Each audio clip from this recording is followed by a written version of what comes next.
خيركم من تعلم القرآن وعلمه أو كما قال عليه الصلاة والسلام۔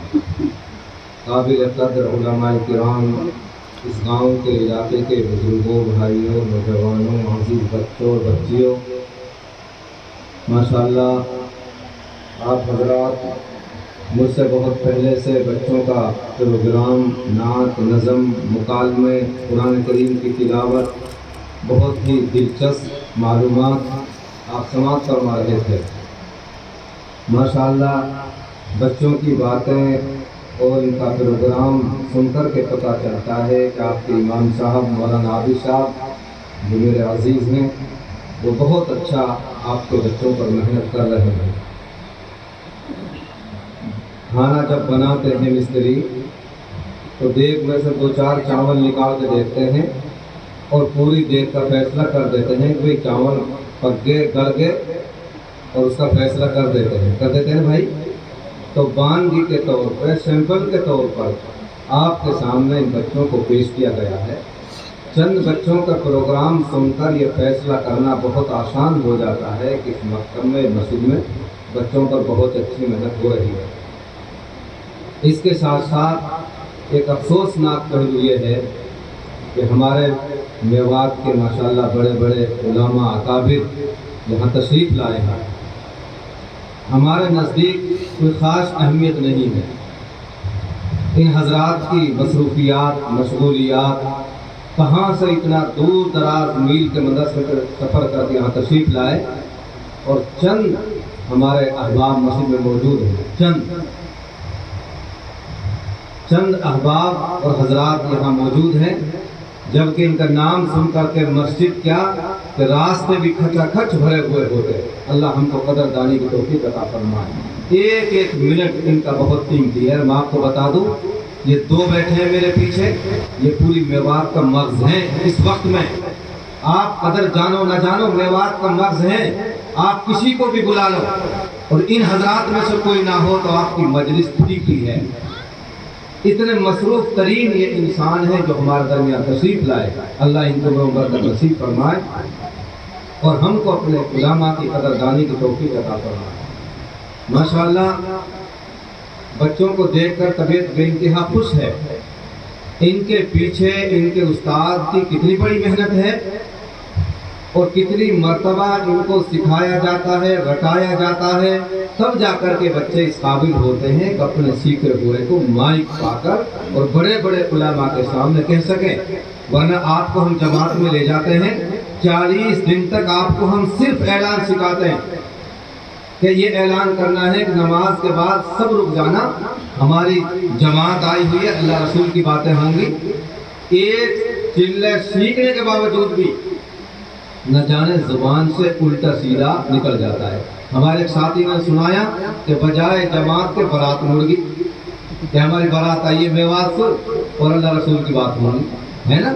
تو 40 دن سیکھنے کے باوجود بھی زبان ادھر ادھر ہو جاتی ہے، کچھ کا کچھ نکل جاتا ہے۔ لیکن الحمدللہ میں نے آپ نے دیکھا بچوں نے بغیر جھجک، بغیر اٹکے جو کچھ ان کو سبق دیا گیا اور ان کو یاد کرایا گیا، بے جھجک انہوں نے سنایا۔ میں بہت جلدی بات اپنی ختم کر رہا ہوں۔ ایک امام صاحب دیوبند سے فارغ ہو کر آئے، وہ کہنے لگے کہ مجھے مدرسوں میں نہیں پڑھانا، مجھے تو مسجد میں پڑھانا ہے، اور بڑوں میں محنت کرنی ہے، بچوں میں محنت کرنی ہے۔ بڑے اچھے جذبات لے کر آئے۔ خیر نماز کے بعد وہ بیچارے میرے بہت عزیز ہوتے ہیں، وہ نماز کے بعد تمام مقتدیوں کو لے کر بیٹھ جاتے۔ عشاء کے بعد کہ بھائی چاہوں تھا سبحان اللہ سنا، ظہر کا تو التحیات سنا، 2-4 دن تماشا دیکھو۔ جب کہا مول صاحب جب اللہ نے ہمارے عیب نہ اگاڑے تو ہمارے عیب نے کائیں اگاڑ رہا ہے؟ ہم اتنے دن سے پڑھتا آ رہے ہیں، اللہ سب قبول کرے گا۔ یہ شیطانی دھوکہ ہے۔ ایک آدمی ایک قلعہ میں اگر 1 من سرسوں گیری آئے ہو جائے گی بھائی سرسوں؟ میں نے تمسوئی سیکھی اور سنی ہے، ایک قلعہ میں زیادہ سے زیادہ 1.5 سیر نہیں، 1 سیر 1.25 سیر سرسوں ایک قلعہ میں پورے گا۔ اگر مڑے گیرے کو نفع ہوگا، نقصان ہوگا، نقصان ہوگا۔ بھوکی نہ کہو، اللہ سب قبول کرے گا۔ میں تو 1 کوئنٹل گیرے آؤ ایک قلعہ میں۔ دنیا کے کام پوچھ پوچھ کر ہم کرتے ہیں،